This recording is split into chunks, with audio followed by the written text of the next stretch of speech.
सभी को प्रणाम, अभिनंदन। आप सबका बहुत बहुत स्वागत है। परमेश्वर भला और उसकी करुणा, परमेश्वर आप सबसे बहुत प्यार करते हैं। तो आज के वचन की ओर चलते हैं। वचन कहता है पहला पत्रस 5:8, 1 पीटर 5:8, सचेत रहो और जागते रहो। वचन कहता है सचेत रहो और जागते रहो।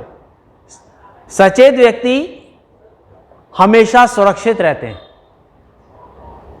और जागने वाला परमेश्वर के करीब रहते हैं।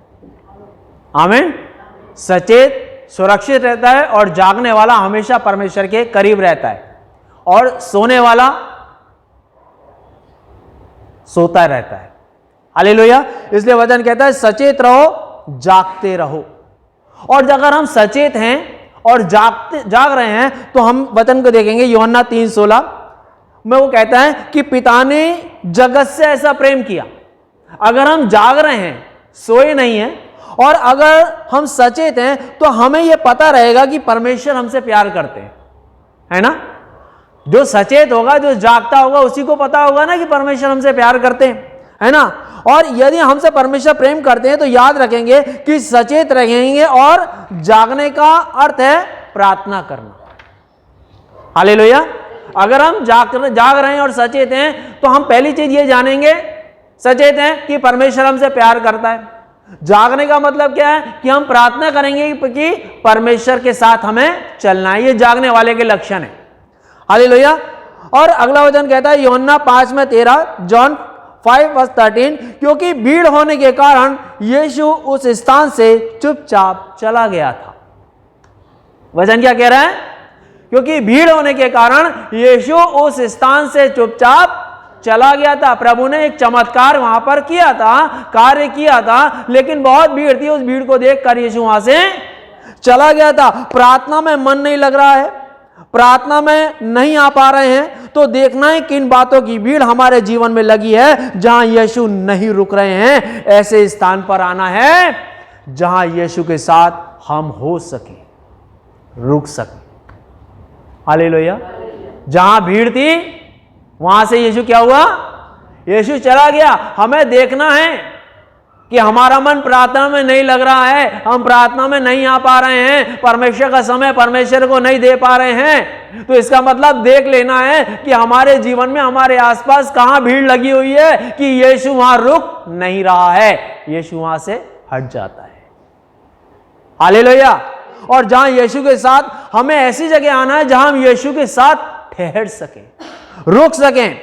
नहीं तो चमत्कार तो मिल सकता है, प्रभु को नहीं पा सकेंगे। बिना प्रभु के जो कुछ भी मिला है सब बेकार है। हालेलुया। प्रभु हमारे दुख दर्द देखकर, तकलीफ देखकर हमें चमत्कार तो हमारे जीवन में कर देगा, चमत्कार तो मिल जाएगा, लेकिन प्रभु नहीं मिलेगा। समझ में आ रहा है? प्रभु नहीं मिलेगा। क्यों? प्रभु उस जगह नहीं रुकेगा। क्यों नहीं रुकेगा? क्योंकि वो देखेगा हमारे विचारों की भीड़, हमारी बातों की भीड़ बहुत सारी है हमारे पास। हम कहते हैं हमारा मन प्रार्थना में नहीं लगता, हम कहते हैं प्रार्थना में हम आ नहीं पाते, हम कहते हैं प्रार्थना में इसके लिए हमें समय नहीं मिलता। इसका मतलब बहुत सारी भीड़ हमने अपने आसपास इकट्ठी कर रखी है, और इसलिए यीशु वहां पर रुक नहीं रहा। चमत्कार तो को पाना बड़ी बात नहीं है, प्रभु को पाना बड़ी बात है। प्रभु है तो चमत्कार अपने आप होंगे, चमत्कार हो गए और प्रभु नहीं है तो सब कुछ बेकार है ना। अगला वचन देखेंगे। और ये कब होता है? जब हम कहते हैं कि हमारा मन प्रार्थना में नहीं लगता, हम प्रार्थना में नहीं आ पाते, हमें समय, परमेश्वर को जो सही समय है हम सही समय पे उपस्थित नहीं हो पाते, हम कार्य नहीं। ये चीजें कब होती हैं, इस बात को ध्यान में देना है। हम देखेंगे समुपदेश की किताब 12:1, इक्लेसियास 12:1, अपनी जवानी के दिन में अपने सृजनहार को स्मरण रख, इससे पहले कि विपत्ति के दिन और वे वर्ष आए जिनमें तू कहे कि मेरा मन इसमें नहीं लगता। हालेलुया। ध्यान से सुनिए वापस। समुपदेशक की किताब पुराने नियम में आती है। समुपदेशक इक्लेसियास 12:1, अपनी जवानी के दिनों में अपने सृजनहार को स्मरण रख, इससे पहले कि विपत्ति के दिन और वे वर्ष आए जिनमें तू कहे मेरा मन नहीं लगता। हालेलुया। कहता है कि तू अपने जवानी के दिनों में, अपने जो मौज मस्ती के जीवन है तुम्हारा, यीशु में तो सब युवा ही हैं, कोई वृद्ध होता ही नहीं है, सब युवा ही हैं। तो आपको कहता है कि अपनी इस युवावस्था के समय में तू परमेश्वर को स्मरण रख। अगर हम परमेश्वर को भूल रहे हैं, परमेश्वर के कामों को भूल रहे हैं, तभी हमारा मन प्रार्थना में नहीं लगेगा। अगर हम प्रभु की भली बातों को भूल रहे हैं, प्रभु ने हमारे लिए क्या किया, इस बातों को हम भूल रहे हैं, तभी हम प्रार्थना में नहीं आ पा रहे हैं, प्रार्थना में आने का मन नहीं हो रहा है, परमेश्वर के साथ सही समय हम बिता नहीं पा रहे हैं। हाँ, इसीलिए हो रहा है ये, हमारा मन प्रार्थना में नहीं लग रहा है। क्यों नहीं लग रहा है? कि हम भूल बैठे हैं दूसरी बातों की भीड़ हमारे आसपास है, उन भीड़ को, कोई बातों की हमारा ध्यान है, उस भीड़ की तरफ हम देख रहे हैं, उस भीड़ की तरफ हम अपने हृदय मन को हम लगाए हुए हैं, इसलिए जो परमेश्वर की जो बातें हैं उनको भूल बैठे। परमेश्वर तो वैसा ही है, सब कुछ वही है, लेकिन भुला बैठे हैं हम।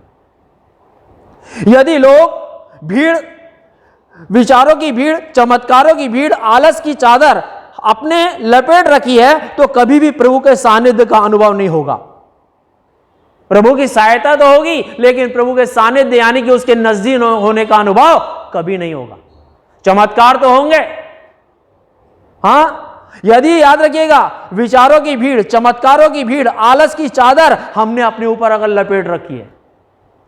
बहुत सारे लोग होते हैं जिन्होंने आलस की चादर अपने ऊपर लपेट रखी होती है। खाट उन्हें बहुत प्यारी लगती है, सोना उन्हें बहुत प्यारा लगता है, आराम उन्हें बहुत प्यारा लगता है। प्रभु के साथ समय बिताना उनके लिए मुश्किल होता है। खाट इतनी प्यारी हो जाती है, नींद इतनी प्यारी हो जाती है, उनका आराम इतना ज्यादा उनके लिए प्यार हो जाता है। इस आराम की भीड़ में लगे हैं वो। हालेलुया। यदि लोग भीड़ के विचारों को और भीड़ चमत्कारों को और भीड़ जो है आलस की चादर हमने लपेट रखी है, तो कभी प्रभु के सानिध्य का अनुभव नहीं होगा।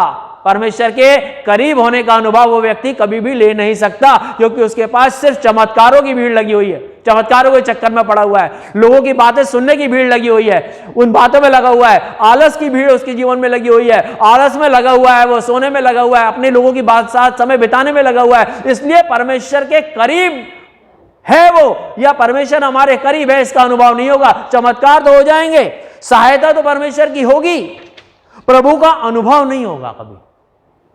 ये ध्यान रखना, चमत्कार होंगे, सहायता भी मिलेगी, लेकिन प्रभु का जो अनुभव है वो अनुभव कभी भी नहीं मिलेगा। पूरा जीवन गुजर जाएगा, लेकिन कभी भी परमेश्वर का अनुभव नहीं मिलेगा। और आप ध्यान रख लीजिएगा कि परमेश्वर के पास आके अगर परमेश्वर का अनुभव ही नहीं मिला, तो फिर बेकार है, जीवन ही बेकार है। पौलुस कहते हैं कि मैं यीशु के सामने, परमेश्वर के सामने, मैं सारी बातों को कूड़ा समझता हूं, सारी चीजों को मैं कूड़ा समझता हूं। क्यों? कूड़ा तो एक दिन खत्म हो जाता है, उसको, कचरे को उठा के हम बाहर फेंक देते हैं। मैं सारी चीजों को सब क्या समझता हूं? कूड़ा समझता हूं, वो कहता है। और ऐसा स्वभाव है तो प्रभु की वास्तविकता को हम अभी तक नहीं समझे। अगर हमारा स्वभाव ऐसा है, हमें ध्यान में रखना है, अगर हमारा आलस का स्वभाव बना हुआ है और हमारा ध्यान दूसरी तरफ लगा हुआ है, दूसरी तरीके की भीड़ हमारे जीवन के अंदर कार्य कर रही है, तो इस बात को समझ लेना है, हमने परमेश्वर की वास्तविकता को नहीं समझा है अभी तक। क्योंकि जो व्यक्ति परमेश्वर की वास्तविकता को समझ लेता है, उसका मन उसमें लग जाता है। हालेलुया। और ऐसा स्वभाव हमारा है तो याद रख लीजिएगा, विचारों की भीड़, चमत्कारों की भीड़, आलस की चादर हमने लपेट रखी है। इस प्रकार का स्वभाव अगर हमारा है तो याद रख लीजिएगा, प्रभु की वास्तविकता को हम नहीं समझे हैं, अभी तक हल्के में ले रहे हैं। हम प्रभु को क्या कर रहे हैं? हल्के में ले रहे हैं प्रभु को। प्रभु ही है ना, चलता है, अरे प्रभु तो हमसे बहुत प्यार करता है, अरे कुछ नहीं होगा, सब चलता है। प्रभु की जरूरी थोड़ी है हम ये करें, जरूरी थोड़ी है हम प्रार्थना करें, जरूरी थोड़ी हम समय पे पहुंचे, जरूरी थोड़ी हम ये करें, अरे प्रभु तो सब जानता है हमारे बारे में। इसका मतलब परमेश्वर की वास्तविकता को हमने अभी तक नहीं समझा है। वचन देखेंगे अगला, गिनती की किताब 23 में 19, नंबर्स 23 वर्स 19, ईश्वर मनुष्य नहीं और ना वह आदमी है कि अपनी इच्छा बदले। क्या बोल रहा है? ईश्वर क्या है? मनुष्य नहीं है, कोई आम आदमी नहीं है वो। ईश्वर कोई मनुष्य नहीं है, कोई आम आदमी नहीं है। प्रभु यीशु 100% ईश्वर है, मनुष्य बने हमारे लिए इस धरती पर आए, लेकिन वो 100% क्या है? ईश्वर है। वो कहता है कि ईश्वर क्या है? आदमी नहीं है, वो मनुष्य नहीं है। वो मनुष्य बना, लेकिन वो मनुष्य, हम पढ़ने के उसमें कहते हैं कि यीशु 100% मनुष्य और 100% ईश्वर है ना। और प्रभु यीशु 100% ईश्वर है और वह हमारे उद्धार के लिए मनुष्य बनकर इस संसार में आए।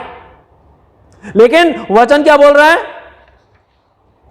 गिनती की किताब 23 में 19, नंबर्स 23 वर्स 19, ईश्वर मनुष्य नहीं और ना वे आदमी है कि वह अपनी इच्छा बदले। क्योंकि वो आम आदमी नहीं है, वो जिसे हम हल्के में लें। अगर प्रभु मनुष्य बनकर इस संसार में आया है तो वो ईश्वर है, ये ध्यान में रखना है। वो आम आदमी नहीं है, वो आम व्यक्ति नहीं है कि जिसे हम हल्के में ले लें। अरे चलता है, नहीं गए तो क्या हुआ, नहीं किया तो क्या हुआ, नहीं मिले तो क्या हुआ, नहीं प्रार्थना करी तो क्या हुआ, ऐसा हो गया तो नहीं। इसको हल्के में नहीं ले सकते कि क्योंकि वो कौन है? ईश्वर है, सृष्टि करता है। आम मनुष्य नहीं है जिसको हम हल्के में ले लें और चल जाएगा और कुछ नहीं होगा आगे फिर। हालेलुया, याद रखिएगा। इसलिए प्रभु की उपस्थिति में आना हल्के में नहीं लेना है और उसकी वास्तविकता को समझना है। परमेश्वर की उपस्थिति को हल्के में नहीं लेना है, याद रखिएगा, हल्के में नहीं लेना। उसकी वास्तविकता को समझना है कि वो ईश्वर है, जिसके सामने हम जा रहे हैं, जिसकी प्रार्थना में हम जा रहे हैं, जिसके हम वचन को पढ़ रहे हैं, जिससे हम प्रार्थना कर रहे हैं, वो ईश्वर है, सारी दुनिया को रचने वाला है। वो हमसे प्यार करता है, इसलिए वो बर्दाश्त कर रहा है हमें। उसकी वास्तविकता को समझ लेना है कि वो 100% ईश्वर है। हम जिसके सामने जा रहे हैं, हम वो ईश्वर है। जिसके सामने जाकर मैं खड़ा हो रहा हूं, वो ईश्वर है। ये वास्तविकता है, उसकी समझ लेना। और उस ईश्वर के आगे किसी की नहीं चलती है फिर। हालेलुया, किसी की नहीं चलती है ना। कैसे भी आए, कभी भी आए, कभी नहीं आए, प्रार्थना की,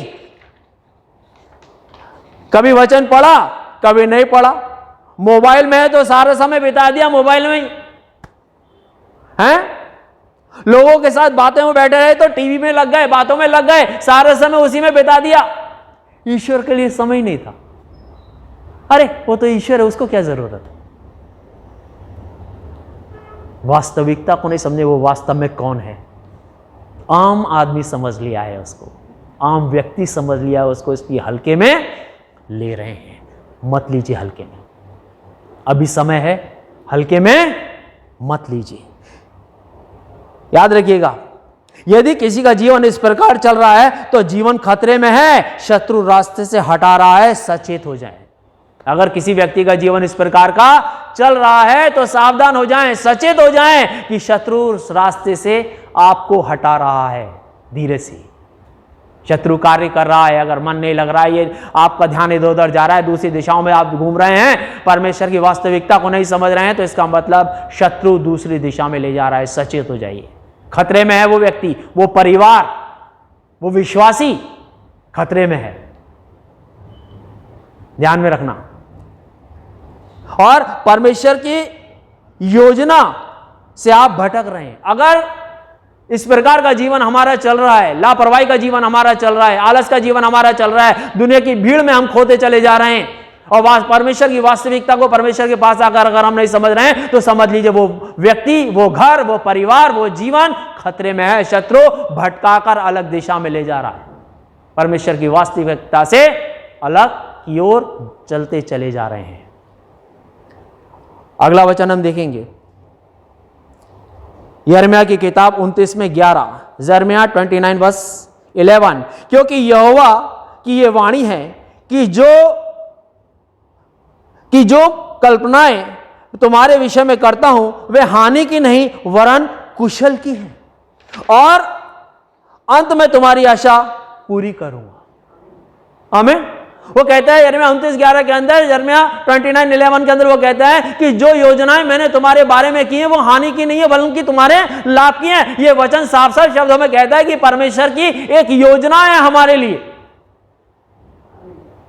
क्या है?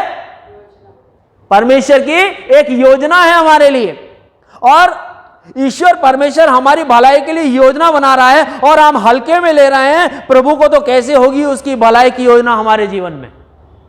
बोलो।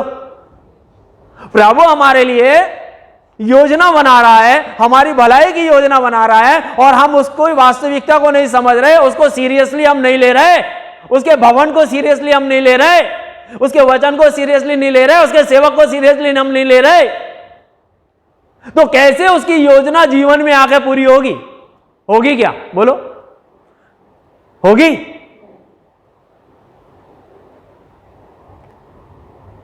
अगर किसी व्यक्ति को आईएएस पीसीएस बनना होता है ना, तो उसके हिसाब से उसको अपने जीवन को चलाना पड़ता है, उसके हिसाब से उसको पढ़ाई करनी पड़ती है, तभी इतना बड़ा ऑफिसर बनता है वो जाके।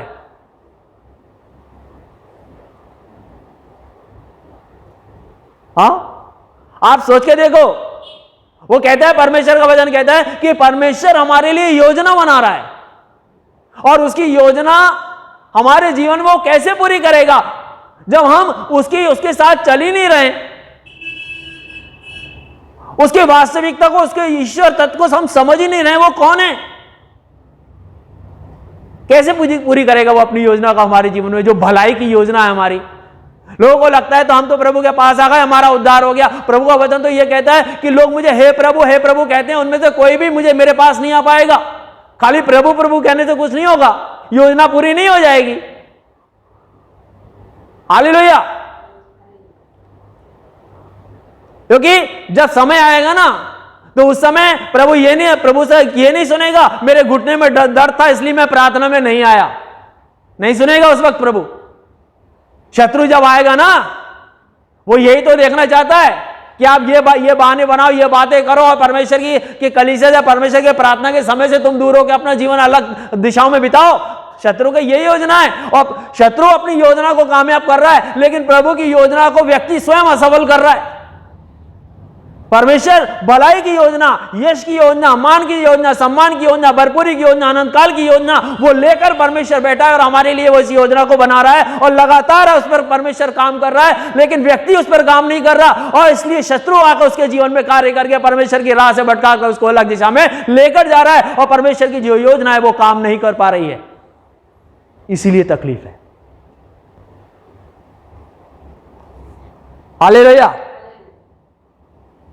हल्के में ले रहे हैं प्रभु को, तो कैसे होगी उसकी भलाई की योजना हमारे जीवन में? हम दूसरे को सुनकर चलेंगे, अपनी मर्जी पर चलेंगे, तो क्या होगा? खुद से सवाल करिए, हम दूसरों की सुनकर चलेंगे या अपनी मर्जी पर चलेंगे, तो क्या होगा? खुद से प्रश्न करना है, खुद से सवाल करना है, तो क्या होगा?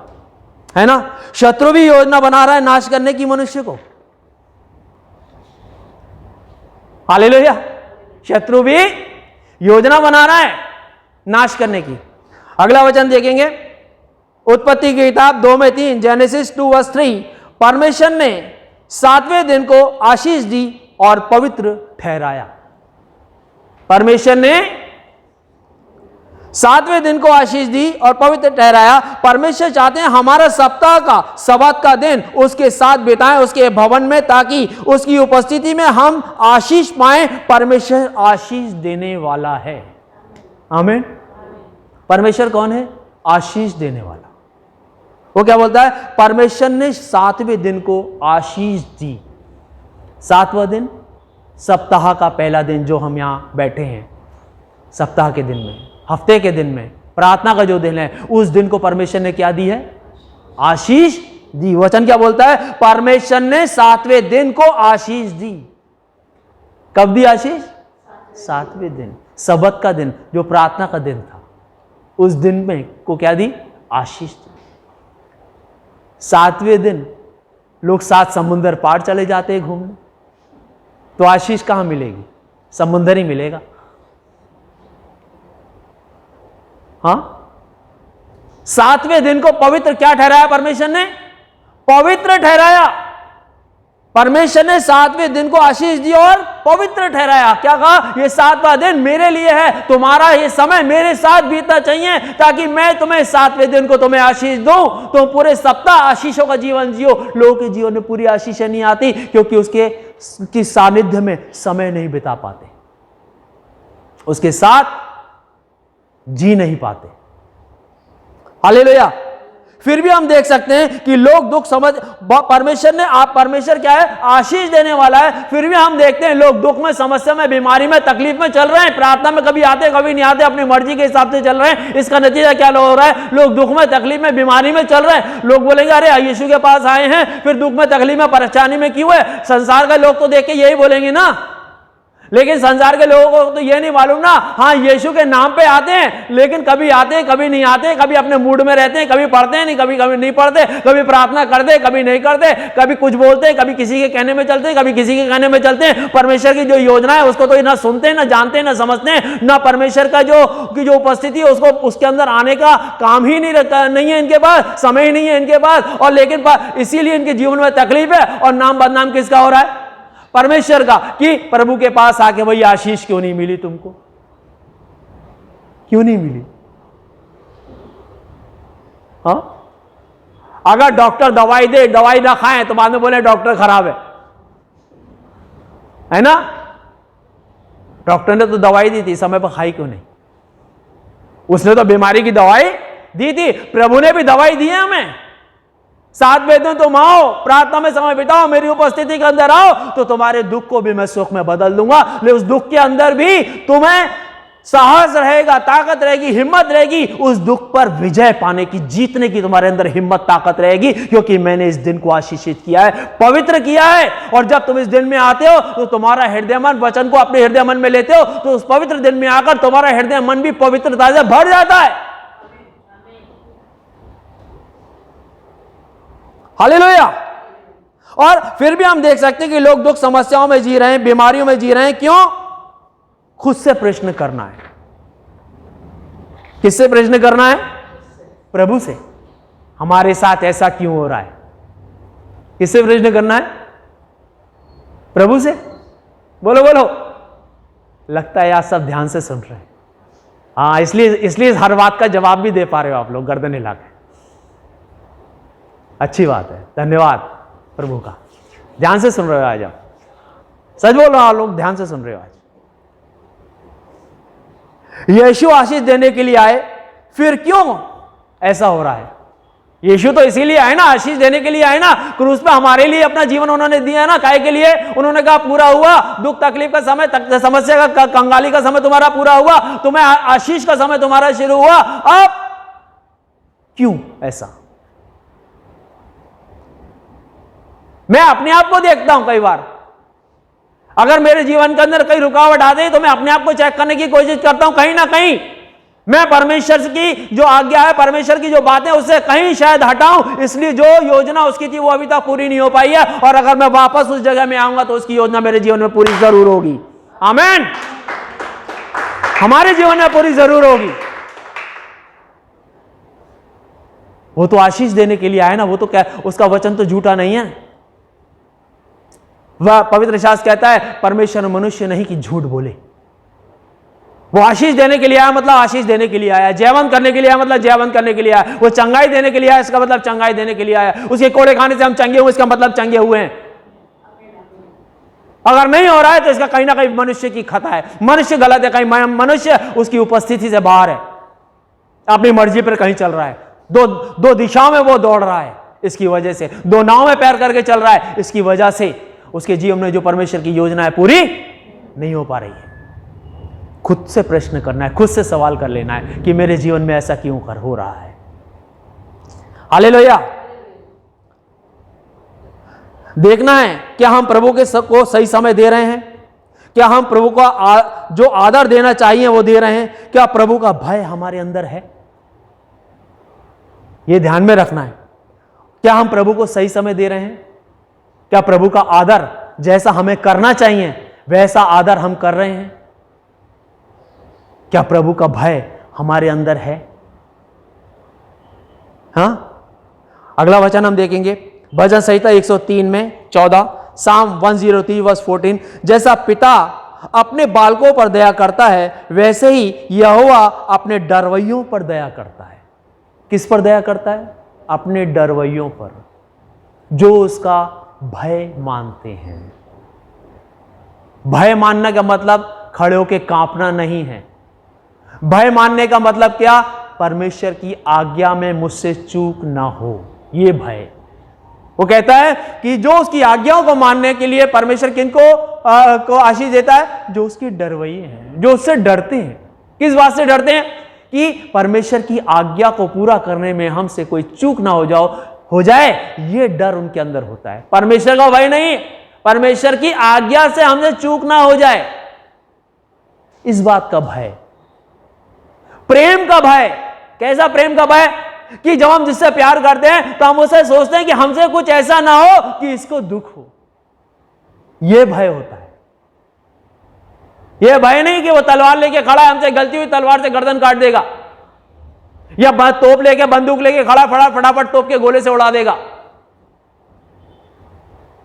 ऐसा नहीं है। ये वो डर नहीं है। ये डर है कि यार मैं ऐसा चलूं, ऐसा जीवन मेरा हो कि प्रभु को खुशी मिले मेरे जीवन के जीने से, उसकी जो योजना है मेरे जीवन में पूरी हो, प्रभु प्रसन्न हो मुझसे, प्रभु को मेरे किसी किए गए काम से दुख ना हो। ये डर अंदर होता है। और वचन क्या बोल रहा है? साम 103:14, भजन संहिता 103 में 14, जैसा पिता अपने बालकों पर दया करता है वैसे ही परमेश्वर अपने डरवैयों पर दया करता है, जो उसका भय मानते हैं। क्या भय मानते हैं? कि प्रभु को हमसे कोई दुख ना हो। यह भय। यह कैसा भय है? प्यारा भय है कि नहीं?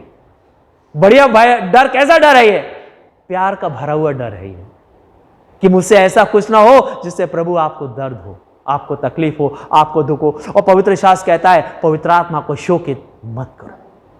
क्यों दुख होता है? अगर हम गलत दिशा में जाते हैं, हम गलत परमेश्वर का को सही आदर सम्मान नहीं देते हैं, तो पवित्र आत्मा को दुख होता है। पवित्र आत्मा की आंखों में भी आंसू आते हैं। और वो कहता है जैसे पिता अपने बालकों पर दया, यानी कि वो पिता है हमारा, हम पर दया करने के लिए देख रहा है। ये मेरा भय मानने वाले बने, मुझे समझने वाले बने, मेरी वास्तविकता को समझने वाले बने कि मैं इनका ईश्वर हूं और मैं इन पर दया करूं, इनको इस दुख से, इस दर्द से, इस बीमारी से, इस तकलीफ से मैं बाहर निकालकर मैं अपनी तरफ, अपने पीछे, अपने साथ लेकर चलूं। आमीन। प्रभु का भय नहीं है, इसका अर्थ है हम प्रेम नहीं कर पा रहे हैं परमेश्वर से। अगर याद रखिएगा, अगर प्रभु का भय नहीं है तो इसका मतलब हम प्रभु से प्रेम नहीं कर पा रहे हैं। जहां प्रेम होता है भय वहीं होता है। हेलो, जहां प्यार होता है डर वहीं होता है ना। बोलो बोलो, जहां प्यार होगा डर वहीं होगा ना, कि मुझसे कोई दुख ना हो, मुझसे कोई चूक ना हो, जो इनको अच्छा ना लगे, बुरा लगे, ऐसा ना हो मुझसे कोई काम। अगर भय नहीं है, इसका मतलब हमें प्रेम में अभी तक हम पूरे नहीं पहुंचे परमेश्वर के पास। भय नहीं है, इसका अर्थ है हम प्रेम नहीं कर पा रहे हैं परमेश्वर से। हमें प्रेम करने की जरूरत है प्रभु से। भय नहीं है, इसका मतलब हम ठीक से प्रेम नहीं कर पा रहे हैं परमेश्वर को, का आदर सही से नहीं कर पा रहे हैं, उसका समय उसको नहीं दे रहे हैं, उसके सानिध्य में जो हमें होना चाहिए था हम नहीं बैठ पा रहे हैं। हालेलुया, है ना। अपने पर ध्यान देने की सचेत और जागने की जरूरत है। अपने पे ध्यान देने की जरूरत है, सचेत होने की जरूरत है और जागने की जरूरत है। समझ में आ रहा है?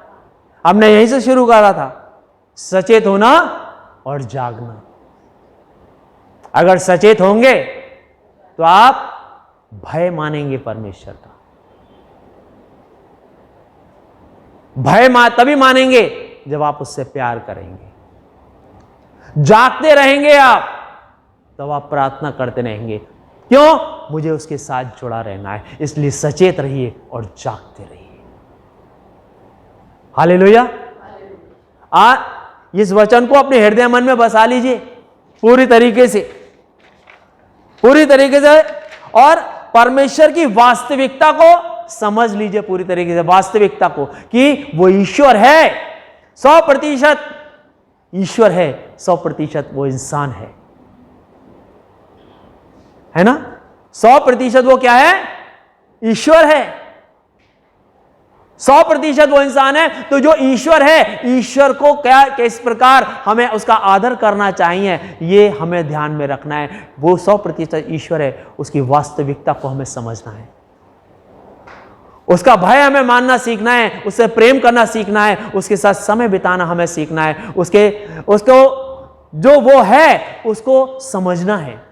और जब हम इस तरीके उसको समझेंगे तो परमेश्वर की जो योजना है हमारे जीवन में पूरी हो पाएगी। और परमेश्वर की योजना हमारे जीवन में, याद रखिए कि शत्रु भी अपनी योजना बना रहा है जीवन में कार्य करने की। इसके लिए सावधान हो जाइए कि शत्रु अपना जाल हमारे जीवन में, अपनी योजनाएं पूरी ना कर पाए, प्रभु की योजनाएं पूरी हो पाए। इसके लिए हम सचेत रहें और जागते रहें। आमीन। खुश रहिए, आनंदित रहिए यीशु के नाम से। आमीन।